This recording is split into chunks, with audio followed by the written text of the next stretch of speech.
So move, Mr. President. Mr. President. It's the pleasure of Senator Cayetano. Mr. President, before the motion is acted upon by our Honorable Majority Leader and members of the Senate, will the gentleman yield to some questions or interpellations? Yes, Mr. President.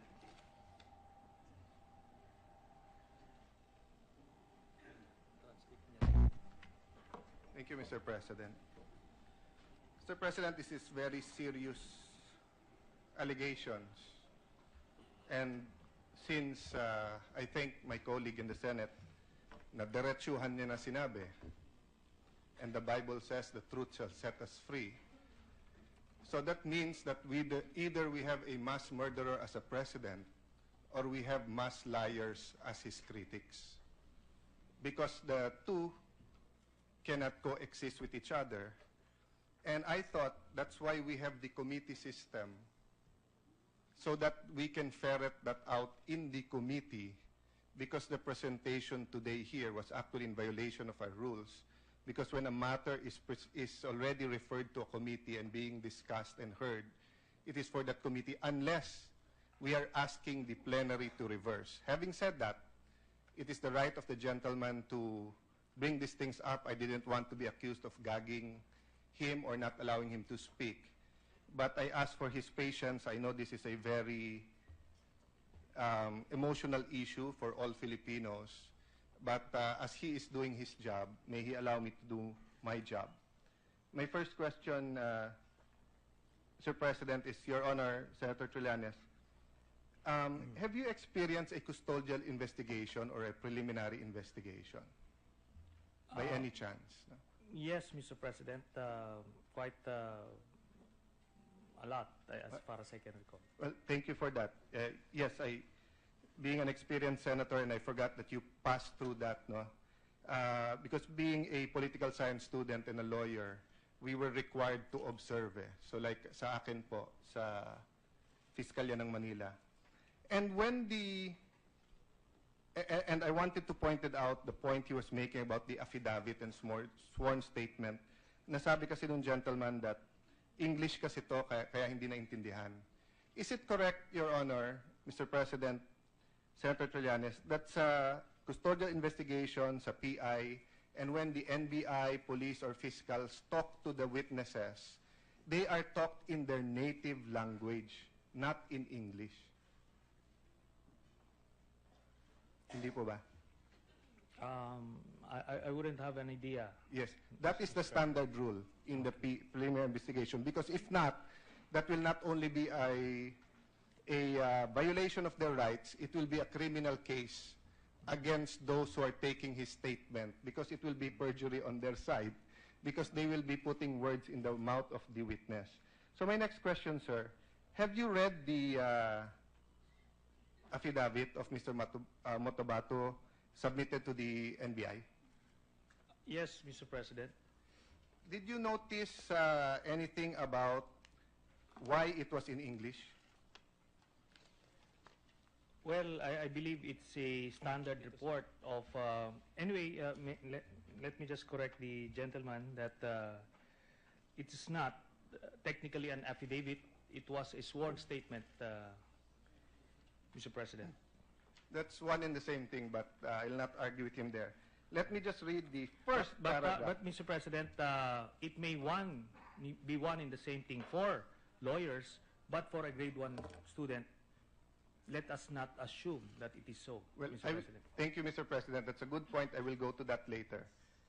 Sworn statement of Edgar Matobato E. Bernal given before Agent Eugene Javier IV in the presence of Agent Oliver de Rivera and witnessed by Joselita Abarquez here in the Office of the Anti-Organized and Transnational Crime Division, AOTCD, Death Investigation Unit, DIU, National Bureau of Investigation, Taft, this 4th day of September 2014. Note, Mr. President, hindi po to custodial investigation dahil yung witness ang nag-volunteer na siya ay magse-state witness at siya ang magbibigay ng kanyang alam. This isn't, hindi ito yung napapanood natin sa mga crime telenovelas or sa series sa TV na, o bakit wala kang abogado, o bakit you have the right to remain silent. he chose to speak. What does the first paragraph said? The following questions were asked in the dialect known to the affiant, and thereafter truly and accurately translated in the English language. So, Mr. President, hindi po totoo yung sinabi ni Senator Trillanes kanina na dahil English, hindi naiintindihan nung affiant or nung ni Mr. Matobato. Sapagkat in-explain to sa kanya, may witnesses, binisaya, tinagalog, at okay. Second point, Mr. President. Senator Trillanes, are you aware where this affidavit went after the NBI? Mr. President, this representation is willing to submit and accede and concede to the point of the gentleman so that we can expedite the whole thing, because we have a pending motion that the body needs to address, Yes. Mr. Chairman. But, Mr. President, Senator Trillanes tried to paint to the public that Mr. Matobato is credible, and I'd like the chance to engage him in a polite and a sober discussion that I respectfully and humbly disagree with his presentation. That was his assessment. It's not my assessment. But instead of giving my assessment and standing on a question of personal privilege, pabayaan natin ang publiko ang makinig kung ano ang tama, sino tama, at sila mag-judge kay Mr. Matobato. Having said that, sir, I ask you if you know where it went, because it went to the Department of Justice that accepted his affidavit. That kept him in the Witness Protection Program. And that affidavit was partially used to file the cases, which was dismissed. And I'd like to ask Senator Trillanes, are you aware that the case filed by Mr. Matobato against the 5 policemen for torture, arbitrary detention, violation of human rights of a detained person were dismissed by the DOJ during the time of President Aquino? Are you aware, sir? Mr. President, again, I am wondering where all of these questions would lead to, because if the gentleman intends to test the credibility of Mr. Matobato, then I am the wrong person to ask. I have presented the findings that we gathered based on our limited capability, and I presented my case to the floor. I have presented the findings that we gathered based on our limited capability, and I presented my case to the floor. So it's up to the people, and especially the senators, to decide on the matter. Because I'm not the one going to testify, or I wasn't the one who testified or made allegations against President Duterte, Mr. President. I beg to disagree, Mr. President. In this hall, Senator Trillanes chose upon himself to make representations and make conclusions that Mr. Matobato is credible, that there are no inconsistencies. So when someone stands up to interpolate, it is to test at either our prejudice or our wisdom. Meaning, kung ang initial tingin ko, mali ka, sir, and then nasagot mo ako ng tama, edi I will admit, mali pala ako. At tama ka pala, at credible pala si Mr. Matobato. But, kung hindi masagot, or mali ang sagot, or mali ang ano, then we expect that we'll have at least a consensus. You may leave this hall believing that he's credible. I may leave this hall believing that he is not credible. But at least the fellow senators will have the benefit of both sides, and not only the side of Senator Trillanes. And the public will also get to know. Anyway, Mr. President, on June 30, 2016, the day the President took his oath, dinismiss po ng DOJ. Hindi po DOJ ni President Duterte yan. It was through Assistant State Prosecutor Charlie Guhit. Which brings me to the next statement, Mr. the next President, question. just an interjection on that point. May we, does the gentleman know which part of the day on June 30 was this case dismissed?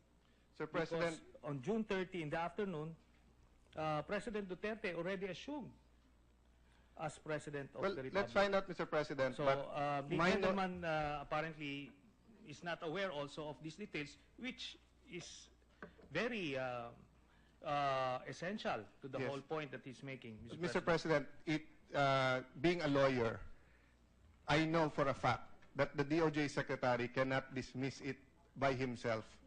All these papers and all these recommendations are on the desk of the Secretary from layers and layers. That's why I mentioned it's through Assistant State Prosecutor Charlie Guhit. In fact, Mr. President, I was in Malacanang. Senator Trillanes here was also in Malacanang. You were in Malacanang during the oath-taking, and the oath-taking of the DOJ Secretary was still after. But for fairness, we will go there and look at it. But I stand by my word, Mr. President, that my belief is that all of these assessments made from the lower prosecutors to the state prosecutor to the DOJ was done during the Aquino administration. Which leads me, Mr. President, to the question that I'd like to ask the Honorable Senator Trillanes. Do you know the doctrine or the theory about half-truths? Have you heard about this? In as much as I would want to be schooled by those legal jargons, but I wouldn't want to waste the time of our colleagues, Mr. President. I believe we can schedule another whole day seminar if the senator would wish to school me on legal matters, but the issue remains addressed, Mr. President. The motion is presented on the floor, and we have yet to decide on the matter, Mr. President. Mr. President, I do not wish to school anyone. It's not for me. In fact, I approached some of the senators here to help mentor me during this time because I'm used to being in the opposition.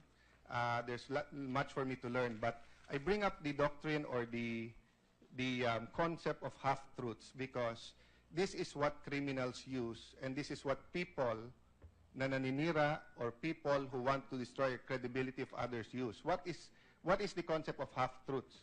So I'll give you an example, Mr. President, just to continue. No? It'll just take me 1 minute, Your Honor. If Senator Pimentel, our Senate President, is in front of me, Senator Trillanes, and I are here, and then I say, can I have 1 minute para mag-CR? Then I get to the CR, but katabi po ng CR sa likod, may nagsaksakan po. No? At meron pong patay. Then I come back here. No? So if Senator Villanueva stands up and says, Allan was in the session hall, umihi siya, and then sinaksak niya yung Mr. X siya pumatay, it is a half-truth. In fact, it's 2/3 truth because 1, I am here. 2, umihi ako. I don't know why he knows that. But 3, hindi totoo na siya ay pinatay ko. I say that because the presentation of Senator Trillanes were full of half-truths. Wala naman pong pinag-usapan na meron po talagang 1993 bombing ng katedral at ng moske. And yung mga ninarrate ni Mr. Matubato, pwede niyang basahin sa dyaryo yon tapos dugtungan.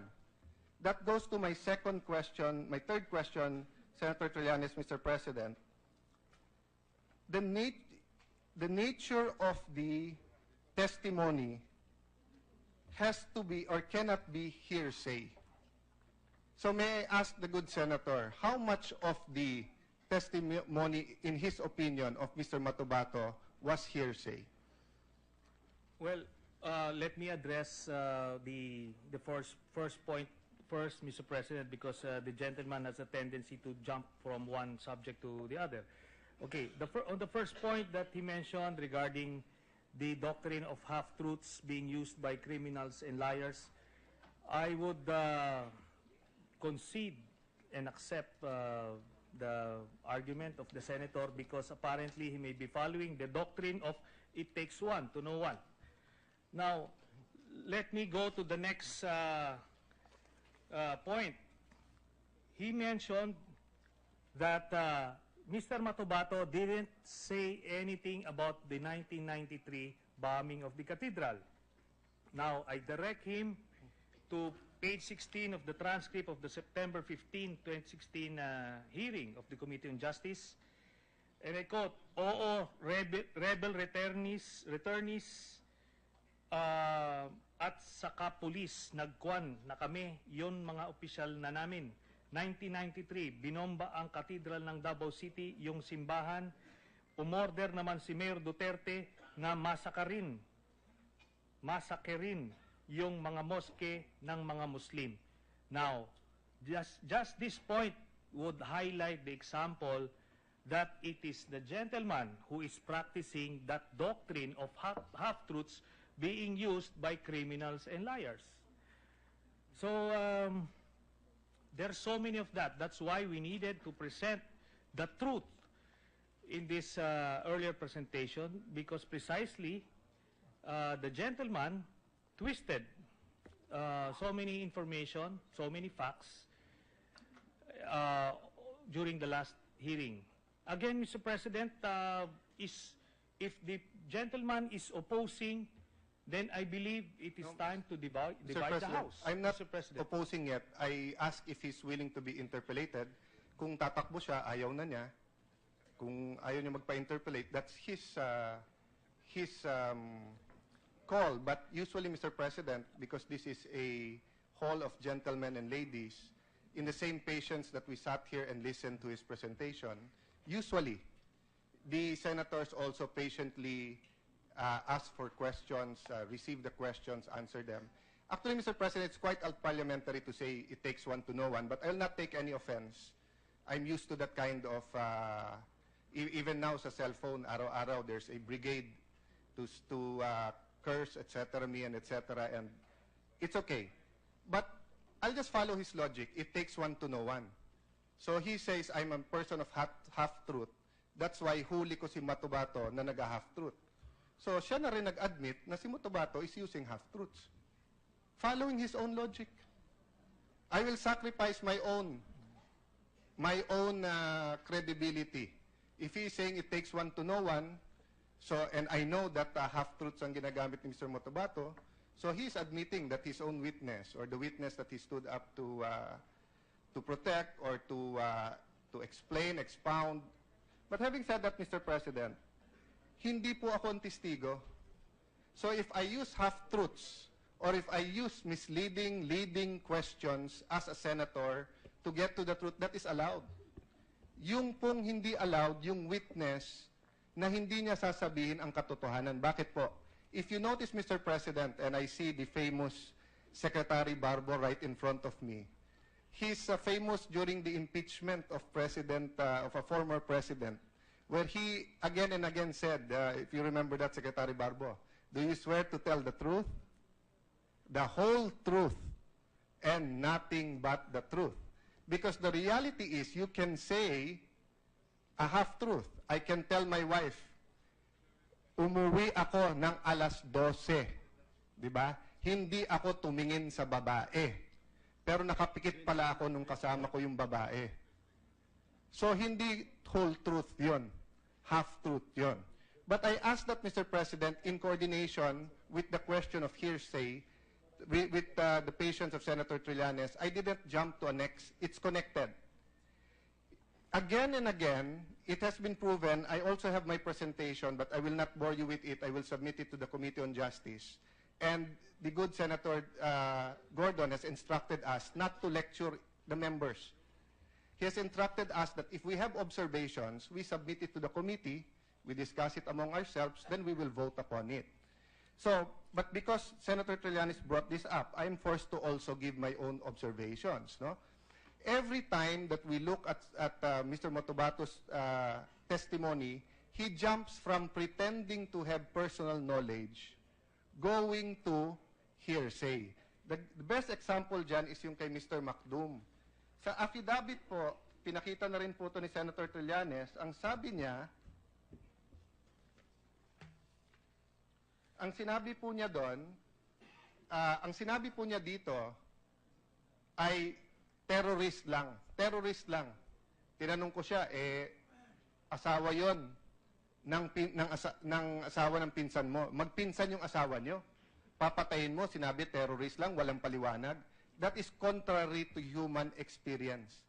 Kung magpinsan ang asawa namin ni Senator Manny Pacquiao at balak akong gulpihin, hindi nga patayin, gulpihin, it is but human experience, it is but logical that Senator Pacquiao will tell his wife, pakisabihan mo nga yung pinsan mo, di ko na yung kaya yung mukha ni Allan na yung Google Paying ko na yan. Unless it happens spontaneously na magkatabi kami, bigla na lang nainis, wag naman sana mangyari, Senator Pacquiao, no? But it is against human nature. So what does the affidavit said? The affidavit said, pinaliwanag ni Mr. Motobato na siya ang nagbomba ng moske, which he conveniently forgot, even if paulit-ulit ang question ko. Doon po sa Davao Death Squad, doon po nung tinanong siya at present siya sa unang hearing, nung palang pong unang punta niya sa hearing, ang sabi niya, at saka pagka 1998, sa pagka-umpisang pag-mayor ni Mayor Duterte, kinuha ako sa batalyon dahil maganda naman iyong performance sa KOKO. Tapos pagkuha niya, dinala niya sa Davao City at nagtagtag siya ng grupo ng Lambada Boys. Hindi po yun ang sinabi niya sa affidavit niya. Sa affidavit niya, ang sinabi niya, I was only a farmer in Davao. Growing up, when I was in my 20s, I realized I need to make a better living, which is substantial, Mr. President, because he testified 3,000 lang daw sweldo niya. Pero namili siya na maging mass murderer. Ano pong kasunod? At the same time, I was attracted to the power, influence of people working for the local government because they were untouchable. It was then that I decided to join the Davao City government through the civilian security force. With your patience, Mr. President, kay Richard King, eto po ang sabi niya. They kept telling me to confess that I was the one who killed Mr. King. But I never did. Tama po si Senator Trillanes doon. Hindi niya claim na siya. Pero ano po sabi niya dito? Because I knew who killed him.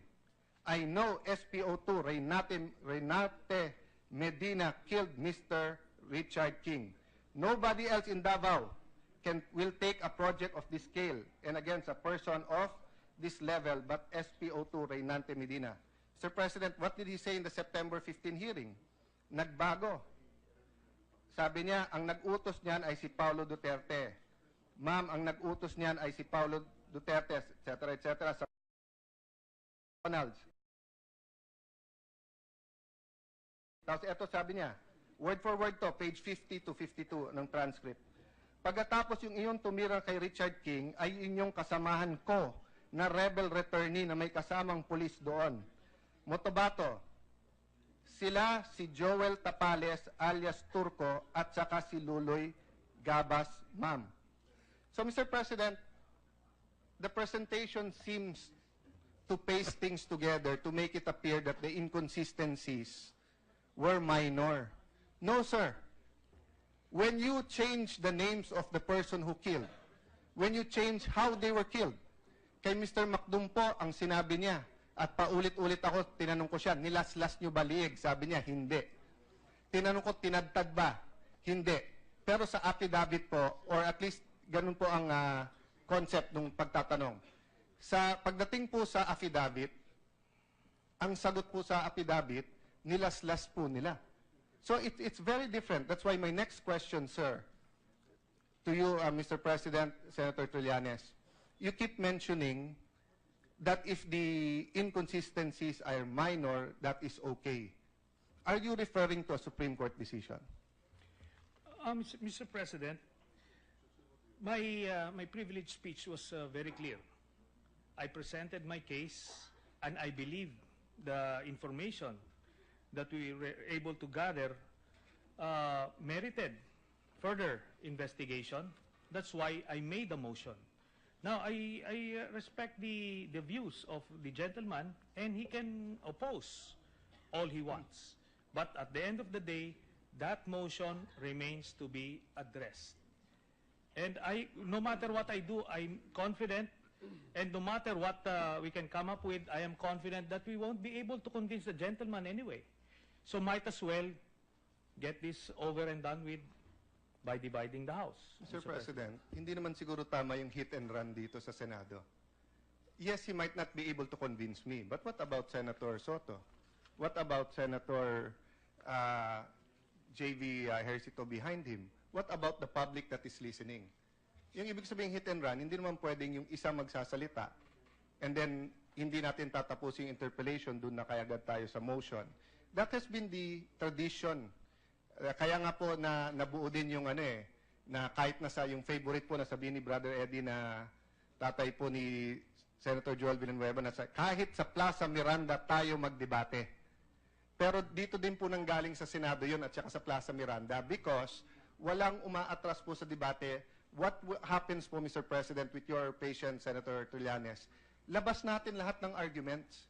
Then let's be the people in the gallery. Nahiya ako sa mga beauty queen na nasa likod ko. We are here to honor them. I want to wrap up and finish, but they will understand that this is of grave national importance, Mr. President. Mr. President, in GR number 179497, People of the Philippines versus Mamarungkas. This is a recent case, 2012. But if you Google po, napakaraming kaso nito. This is from one of my favorite justices, no, Justice Castillo. But there are Justice Del Castillo, sorry. There are many other cases that say practically the same thing. Ito po ang sabi ng Supreme Court. The perceived inconsistency on whether Gepayo knows Ampatuan even before the incident is inconsequential as to discredit the credibility of Gepayo's testimony. The inconsistencies pointed out by the appellant pertains only to the collateral or trivial matters and has no substantial effect on the nature of the offense. In fact, it even signifies that the witness was neither coached nor was lying on the witness stand. What matters is there is no inconsistencies. Mr. President, this is the important part. In Gepayo's complete and vivid narration as far as the principal occurrence and positive identification as Ampatuan as one of the principal as assailants are concerned. The court has held, although there may be inconsistencies in the testimony of witness on minor details, they do not impair the credibility where the consistency is relating into the principal occurrence and positive identification of the assailant. Meaning, Mr. President, pag yung positive identification at yung occurrence ng crime, sino, saan, paano naganap, sino kasali, paano mo pinatay, hindi minor inconsistency yun. At tad-tad ng inconsistencies ang testimonya ni Mr. Matubato. In fact, hindi ko na nga iisa-isahin dito. Even nung sinabi niyang sa McDonald's, hearsay na nga, mali pa. Kasi hindi naman siya pumatay, narinig niya lang sa iba, tapos mali pa. Hindi pa dun sa kung saan pinatay. Mr. President, yung masking tape, I just want to mention that dahil ako nagdala nito. You know, if you talk to a graphic artist, for example, especially olden days nung hindi pa sa computer, sa akin, especially nung elementary school ako, pag sinabing Mongol number 2 or pencil, lahat naman sa akin na may lead pencil eh. Di ba? Pero dun po, sa yun ang trabaho nila. Dun po, sa mga artist, may iba-ibang number yan. May iba-ibang kapal. May iba-ibang klaseng pens, pencils, etc. No? Why? That is their trade. So if you look at the killings that are now going on, where people are taped from head to toe or just their arms, it is the same as some drug cartels. I will not tell you the nationality. Yung ibang mga ambassadors umaangal na sa atin because it is linked with their drug cartels. No? But my point, Mr. President, is this. Kung tatlo kami ni Senator Manny Pacquiao dito, ang killer, hindi pwedeng nasa kotse mo may masking tape ka parate. Hindi pwedeng may lime ka kasi kung maghuhukay ka, lalagyan mo ng ano yun eh. May mga chemical or may mga lalagay dyan para hindi bumaho. Or right now, grabe na yung DNA, so may ilalagay ka dyan. If you're a professional killer, DDS is claimed to be professional killers, right? Remember, this isn't a homicide or one murder. They are claiming that this is organized crime. So what do I mean, Mr. President? Tatlo kami ni Senator Pacquiao, Senator Joel. Sabi, pare, may papatayin tayo. Bumili ka na ng tape. Alam na namin kung anong klaseng tape. Pag pumunta si Allan sa National Bookstore at sabihin ko masking tape at babalik ako at ipapakita ko kay Manny Pacquiao ang masking tape, ang sabihin niya sa akin, ang bobo mo naman, Allan. Kasi yung masking tape, madaling maputol yan. Ang masking tape, ganito yan. Ang masking tape, ganyan. Kung may matalas yan, kung may ganyan yan, malalagari, matatanggal yan. Ang ginagamit namin dyan, duct tape o mask or packing tape. So, kahit grade 1 ka, Mr. President, I work with a lot of professionals. No? Yung gumagawa ng sapatos ko galing Marikina, professional yan. Yung pakong bakya na ginagamit, halimbawa, at kailan gagamitin, kailan yung pandikit, anong klaseng pandikit, di ba? Yung pong pag ikaw po ay edad na natin, Mr. President, at hindi ko alam kung ilan sa atin dito ang nagpapakulay ng buhok, whether katulad ng style ni Joel Villanueva, kung natural, or ako na may puti-puti, at i-admit ko, minsan pinapaitim ko ng konti. May pangalan lahat yan, Mr. President. Hindi ko pwedeng sabihin sa gagawa, kulay lang. Di ba? May technical yan, Mr. President. So wag natin po sabihin pa ulit-ulit, grade 1 lang yan, hindi alam. Yung tao po is 57 years old, claims to be a killer, claims to be a professional.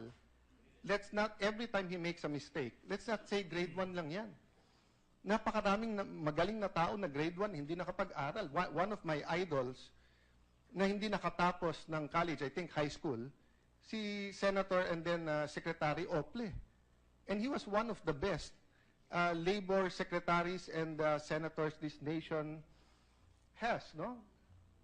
Bill Gates, we can name 1 million people, thousands of people. So let's not make that as an excuse, Mr. President.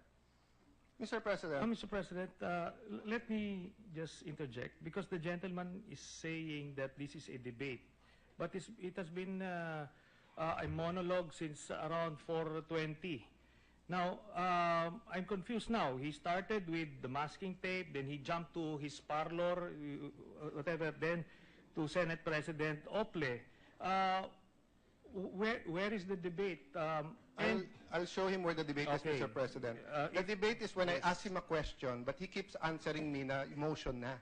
So napipilitan ako na sabihin na lang ang point ko diretso. But if the gentleman will graciously answer my questions, I still have a lot of questions here that are relevant and to the point, Mr. President. I don't think it's parliamentary feasible for one senator to stand up and expect na wala na lang magtatanong and we just take their statement hook, line, and sinker, Mr. President. Ngayon, having said that, I apologize for my style. Kanya-kanyang style kasi iyan eh. So, if I ask the question, sir, but you keep answering me, na doon na lang tayo sa motion. So, I'll go to my next question. Are you saying that there is state-sponsored extrajudicial killings? Mr. President, that's why we need to investigate to rule out any possibility that President Duterte is not involved or was not involved with the DDS during his time as mayor. We are not in a position to make any judgments either way. But I believe, based on what I have presented, it merits at least a deeper look. Because not only the whole country is watching, but the whole world is watching our next steps. So that's the point of the motion that I was making, Mr. President. I'm not here to oust anybody. Well, not yet, at least. But I'm just here proposing to investigate a very serious matter. And I believe the gentleman has a bottomless pit of wisdom, and I'm going to concede that he is even wiser than me many times over. But again, let's get to the point. Now, if the gentleman keeps on saying that I would want to run away, if he would recall, when I sat beside him during the hearing, he was the one who ran away. Now, unless you want me to go near you again, just say so, Mr. President. Mr. President. For the record, no, kaibigan ko siya, nagulat ako ba't niya tinignan yung mata ko ng gano'n, para niya ako kakainin nung sinabi niya, hindi kita popormahin dito. Hindi ko na sinabi sa media, but sabihin ko na rin ngayon dahil briningap niya. Sabi niya sa akin, pa-Bible ka pa. Evil naman pinoprotektahan mo. But for the record, anywhere, anytime, di kita nang aatrasan eh. Pero ang sabi mo kasi, you're willing na mag-debate, kaya debate tayo. Kaharap natin tao, Senado to, sawang-sawa na ako, basahin sa dyaryo, sabihin sa atin, ang galing ng mga Sanlonga, ang galing ng mga Tanyada, ang galing ng mga Diokno. Ba't nagagalingan din naman ako sa nandito? That's why umurong ako away from you kasi ayaw mo ako tigilan. Trina-trash talk mo ako, ayaw ko na magkaabutan tayo dahil ang pagkaalam ko, para tayong magkapatid at magkaibigan tayo. But now, if you're going to tell me, lalapitan mo ako dito, lapitan mo ako yakapin, yayakapin kita. Pero lapitan mo ako na hamunin mo ako, hindi kita aatrasan. Hindi naman problema yun, Senator Trillanes. I do not know where this hate is coming from. We are from different sides of the political aisle now, but I never treated you as an enemy. I've always treated you as a friend. So I just want to finish, Mr. President, my questions. Because he was given the opportunity to discuss the merits of Mr. Matubato's questions. Can I not be given the opportunity to test his thesis? Do I want a fight? Of course not, Senator Trillanes. I still think that there are many fights in the future na magiging magkaalyado tayo. But I do not know why there is animosity just because we're in different sides now, sir. Does that mean that we cannot do this as friends? Ibig sabihin, pag iba ang tingin mo sa presidente, iba tingin ko, magkaaway at magkalaban na tayo? Mr. President, does the gentleman sense any animosity in my tone of voice? I believe I am at my calmest. Relatively speaking, this is could be one of the best behaviors I ever had in the... Mr. President, Judas kissed Jesus Christ. Judas kissed Jesus Christ.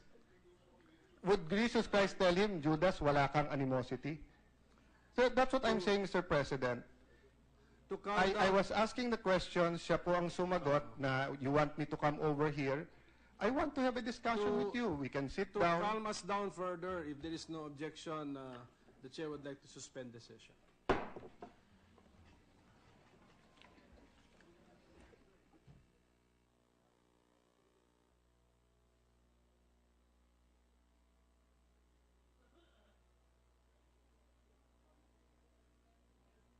Correct, Your Honor, Mr. President, Senator Trillanes, that's a custodial investigation sa PI, and when the NBI, police, or fiscals talk to the witnesses, they are talked in their native language, not in English. Hindi po ba? I wouldn't have an idea. Yes, that is the standard rule in the preliminary investigation, because if not, that will not only be a violation of their rights, it will be a criminal case against those who are taking his statement, because it will be perjury on their side, because they will be putting words in the mouth of the witness. So my next question, sir, have you read the affidavit of Mr. Motobato submitted to the NBI? Yes, Mr. President. Did you notice anything about why it was in English? Well, I believe it's a standard report of... anyway, let me just correct the gentleman that it is not technically an affidavit. It was a sworn statement. So move, Mr. President. Mr. President. It's the pleasure of Senator Cayetano. Mr. President, before the motion is acted upon by our Honorable Majority Leader and members of the Senate, will the gentleman yield to some questions for interpellations? Yes, Mr. President.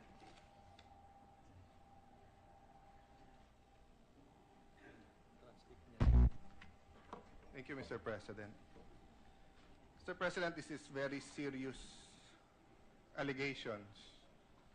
And since I think my colleague in the Senate, na diretsuhan niya na sinabi, and the Bible says the truth shall set us free. So that means that either we have a mass murderer as a president, or we have mass liars as his critics. Because the two cannot coexist with each other. And I thought that's why we have the committee system, so that we can ferret that out in the committee, because the presentation today here was actually in violation of our rules, because when a matter is already referred to a committee and being discussed and heard, it is, Mr. President. that's one and the same thing, but I'll not argue with him there. Let me just read the first paragraph. But Mr. President, it may be one in the same thing for lawyers, but for a grade 1 student, let us not assume that it is so, Well, Mr. President. thank you, Mr. President. That's a good point. I will go to that later. Sworn statement of Edgar Matobato E. Bernal given before Agent Eugene Javier IV in the presence of Agent Oliver de Rivera and witnessed by Joselita Abarquez here in the Office of the Anti-Organized and Transnational Crime Division, AOTCD, Death Investigation Unit, DIU, National Bureau of Investigation, Taft, this 4th day of September 2014. Note, Mr. President, hindi po to custodial investigation dahil yung witness ang nag-volunteer na siya ay magse-state witness at siya ang magbibigay ng kanyang alam. This isn't, hindi ito yung napapanood natin sa mga crime telenovelas or sa series sa TV na, o bakit wala kang abogado, o bakit you have the right to remain silent. He chose to speak. What does the first paragraph said? The following is for that committee unless we are asking the plenary to reverse. Having said that, it is the right of the gentleman to bring these things up. I didn't want to be accused of gagging him or not allowing him to speak. But I ask for his patience. I know this is a very emotional issue for all Filipinos. But as he is doing his job, may he allow me to do my job. My first question, Mr. President, is Your Honor, Senator Trillanes. Have you experienced a custodial investigation or a preliminary investigation? By any chance? No? Yes, Mr. President, quite a lot, as far as I can recall. Well, thank you for that. Yes, being an experienced senator, and I forgot that you passed through that, no? Because being a political science student and a lawyer, we were required to observe. So like sa akin po, sa Fiskalya ng Manila. And when and I wanted to point it out, the point he was making about the affidavit and sworn statement, nasabi kasi nung gentleman that English kasi to, kaya hindi naintindihan. Isn't questions were asked in the dialect known to the affiant, and thereafter truly and accurately translated in the English language. So, Mr. President, hindi po totoo yung sinabi ni Senator Trillanes kanina na dahil English, hindi naiintindihan nung affiant or ni Mr. Matobato. Sapagkat in-explain to sa kanya, may witnesses, Binisaya, Tinagalog, at okay. Second point, Mr. President. Senator Trillanes, are you aware where this affidavit went after the NBI? Mr. President, this representation is willing to submit and accede and concede to the point of the gentleman so that we can expedite the whole thing, because we have a pending motion that the body needs to address, Yes. Mr. Chairman. But, Mr. President, Senator Trillanes tried to paint to the public that Mr. Matobato is credible, and I'd like the chance to engage him in a polite and a sober